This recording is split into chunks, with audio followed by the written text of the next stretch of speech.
বাংলাদেশকে আমরা আগের অবস্থায় আছি। সেই আগের অবস্থাটা কখন? এটা সেই অবস্থা যখন বাংলাদেশ যখন বাংলা বলে ডাকা হতো, সেই বাংলা যার জিডিপি ভারতবর্ষের মধ্যে সবচেয়ে ধনী কান্ট্রি ছিল এই বাংলা। পরবর্তীতে বাংলার সাথে দেশ যুক্ত হলো বাংলাদেশ। তো ভারতবর্ষের মধ্যে সবচেয়ে ধনী কান্ট্রি ছিল এই বাংলা, এবং যার জিডিপি পুরো ওয়ার্ল্ডের 12% ছিল এই বাংলার জিডিপি। অর্থনীতিতে সুউচ্চভাবে মাথা তুলে দাঁড়ানো এমন একটা দেশ, এমন একটা জাতি, বাংলা জাতি, যাকে কখনো কেউ কন্টিনিউয়াসলি পরাস্ত করে রাখতে পারেনি। আমরা জানি যে বাংলা বিভিন্ন শাসক গোষ্ঠী যারা বাইরে থেকে এসে এই ভারতবর্ষে যখন তারা শাসন করছে, বিভিন্নভাবে বাংলাকে অ্যাটাক করেছে।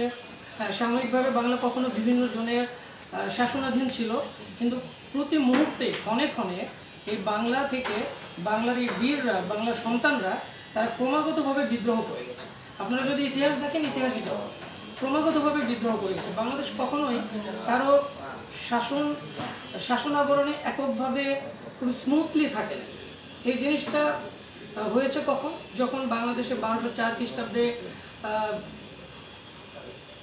বাংলাদেশে যখন সেন শাসনের সাথে অ্যাটাক হলো, লক্ষণ সেন যখন পালিয়ে গেল, তার পরবর্তীতে 1300 শতাব্দী থেকে যখন বাংলাদেশে হয়তো মুসলিমরা শাসন শুরু করলো, বাট এটা মুসলিম, হিন্দু, বৌদ্ধ, খ্রিস্টান, এর আগে শশাঙ্ক ছিল, রাজা শশাঙ্ক ছিলেন, যিনি বাংলাদেশ মোটামুটি পুরো বাংলাটাকে একটা শাসন করার চেষ্টা করেছিলেন। তো আমরা শশাঙ্ককে স্মরণ করি, যে শশাঙ্ক যে বাংলার স্মৃতি আমাদেরকে দিয়ে গেছেন, যে শাসন ব্যবস্থা দিয়ে গেছেন, যেখানে বাংলা ফুলে ফেঁপে উঠেছিল এবং একটা স্বাধীন কান্ট্রি ছিল। পরবর্তীতে 1300 থেকে ব্রিটিশ আক্রমণে বাংলা যখন স্বাধীনতার সূর্য অস্তমিত হয়, তার আগ পর্যন্ত যদি বলি, বাংলার যে অর্থনৈতিক অবস্থা, বাংলার যে সামাজিক ব্যবস্থা ছিল, যেখানে হিন্দু, বৌদ্ধ, খ্রিস্টান, হিন্দু, বৌদ্ধ, ব্রাহ্মণ, ক্ষত্রিয়, এই যে ভাগগুলো ছিল, বৈশ্য, শূদ্র, যে শ্রেণীবিন্যাসগুলো ছিল, এগুলোকে এমনভাবে সবাই ছিল যে সামাজিক বৈষম্যটা ছিল, একটা সাম্যের মধ্যে সবাই ছিল, সবার ইনকাম লেভেল ভালো ছিল, প্রচুর পরিমাণে এখানে প্রোডাকশন হতো, শিল্প, কৃষি, প্রতিটা জায়গায় প্রোডাকশন হতো। তাঁতের বিষয়টা আমরা জানি, শায়েস্তা খানের আমলের কথা আমরা জানি, তাঁত শিল্পের কথা আমরা জানি। তাঁত শিল্পে এই বাংলা কতটা এনরিচড ছিল। পরবর্তীতে ব্রিটিশ শাসন আমলে এসে তারা এই বাংলাদেশের তাঁতিদেরকে তারা তাদের বৃদ্ধ অঙ্গ কেটে দেয়, যেন বাংলাদেশ এই শিল্পে অগ্রসর হতে না পারে। এবং এই যে বাংলার অর্থনীতির যে সুউচ্চ অবস্থা ছিল, পরবর্তীতে এই 200 বছরের শাসন আমলে এই বাংলা ক্রমাগতই তার জৌলুস হারিয়ে ফেলেছে, এবং এখানে অর্থনৈতিক অবস্থা দুর্বিষহ আকার ধারণ করেছে।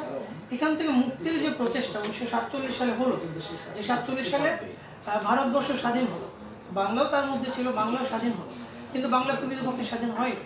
কারণ আমরা বাংলার ইতিহাস দেখলে দেখি, বাংলা কখনোই বাংলা ভাষাভাষী যারা, তাদের বাইরে যখনই বাংলা যুক্ত থেকেছে, সেটাকে আসলে স্বাধীন বলা যায় না, কখনো স্বাধীনভাবে সে বিকশিত হতে পারে না।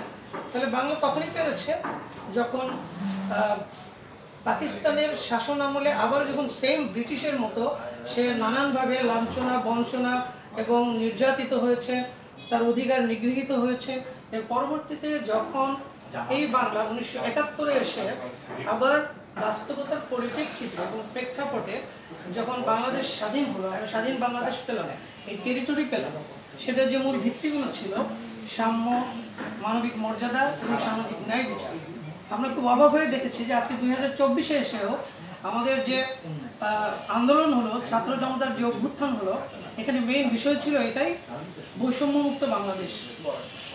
অথচ এই সাম্যের কথা তো 1971-এ বলা ছিল।